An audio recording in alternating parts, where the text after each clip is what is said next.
Getting water while hiking, backpacking, trail running seems simple enough, but it's really easy to make some major mistakes. And if you stay to the end, I'll give you a tip that will help ensure that you can always treat water out there. If this is your first time here, welcome. I am Switchback. I've spent most of my life enjoying a variety of outdoor activities, and I love sharing ways to help you get outside safely and responsibly. I make videos with tips for hiking, backpacking, and other outdoor activities, along with sharing some of my own outdoor adventures and photography. Be sure to subscribe so that you don't miss anything. Let's dive in. No pun intended. Diving in water. Bad dad joke. Anyway, not carrying a way to treat or filter your water. Now, this is more likely with, say, a trail run or a day hike, but water treatment is one of your 10 essentials. And those 10 essentials up here should be with you on every hike, every trail run, every backpacking trip. But I have personally run out of the water that I've carried and had to run past a big, large body of water that I couldn't filter because I didn't have anything with me. Not pre-filtering your water. Now, this isn't a big deal if you're using a pump, but very few people use a pump anymore. If you're using a chemical treatment, if you're using a filter, it's a real quick way to jam up a filter if you don't pre-filter your water, depending on the water source, of course. And if you're using a chemical method, you get to drink those big chunks. Bring a bandana with you to get out the big stuff before you filter your water.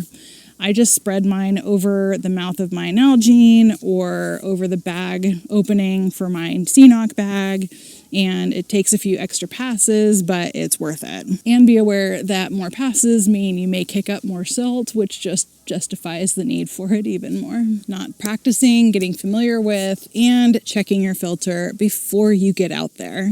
It can take some practice. Plus, if you're using something like a Sawyer bag, you may not find out how much they suck until you're out there trying to fill it with water. And you won't have time to order a CNOC bag, which is what most of us do with a Sawyer. You may also want to backflush your filter, especially if it's been a while since you've used it, or you're going to get drips when you're out on the trail. Make sure that everything is in good working order, especially if you do have a pump, so that you don't figure out that it's not when you're out there on the trail and you can't do anything about it. Next mistake is not using electrolytes and only drinking water. If you're sweating, you're losing electrolytes. It's how sweat works. Make sure that you take some electrolytes with you, even if it's cold. Test a few different kinds ahead of time to make sure that you have not only what you like, but also something that settles well with your stomach. So you can do a taste test at home and then take the ones that win out of that and try them out on a hike. What I have done is taken the ones that I like and dedicated a hike to one particular brand, especially if I'm doing something like heat training where I'm really pushing it and seeing how my stomach handles it with that particular trip. And then the next hike, I do a different brand. The next hike, a different brand. Then I can really see how my stomach handles that particular brand. What I have found works for me, I've tried Tailwind, which does not sit well with me. I've tried UCAN, which actually does pretty well. But my favorite is Scratch Labs, and I'm going to drop a link to that down below. Not pushing yourself to drink more water. Oh boy, am I guilty of this one. But it's very easy to forget to stop and drink some water or to just drink it while you're still moving.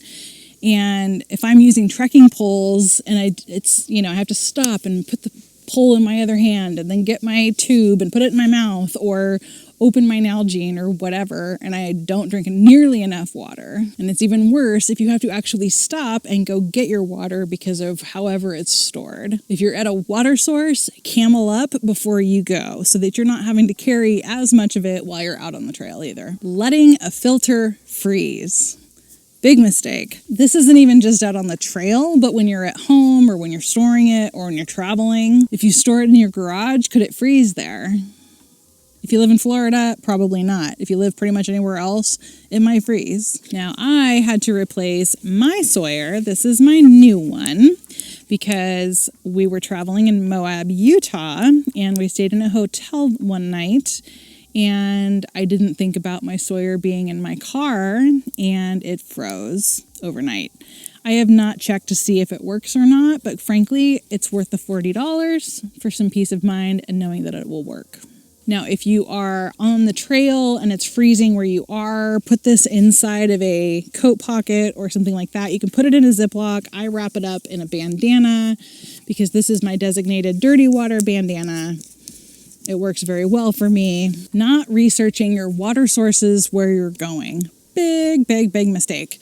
Even if you're in, say, a river canyon, that doesn't mean that you're going to have access to that water. You could have several miles where you don't, and you're way above the river, and there's no safe way to get down to the river. Some water sources are also seasonal, and so make sure that you check on all trails for recent comments, or even call the ranger station and ask about how the water sources are looking.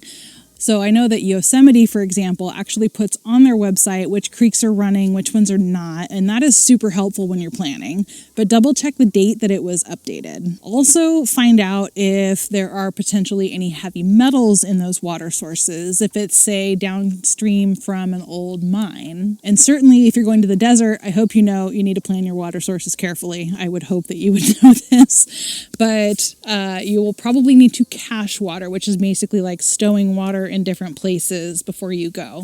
And that's a whole other subset of planning that I'm not going to cover in this video. Next mistake is using a river or a lake if smaller sources are available. You want to get your water as close to the source as possible.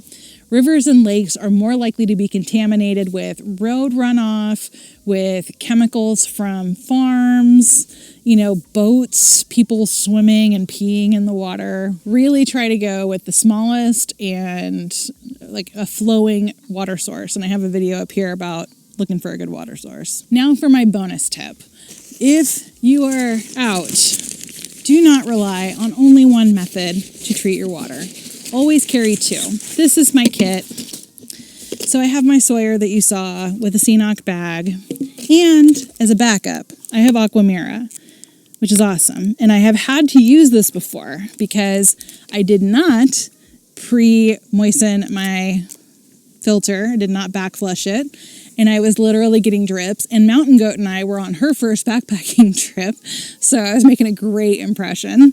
And thank God we had the Aquamira with us because we were able to treat our water safely. But if you're using a pump or something like that and it breaks or, you run out of bleach or whatever, you want to have some kind of a backup. Now, for the different ways that you can treat your water, be sure to watch this video next.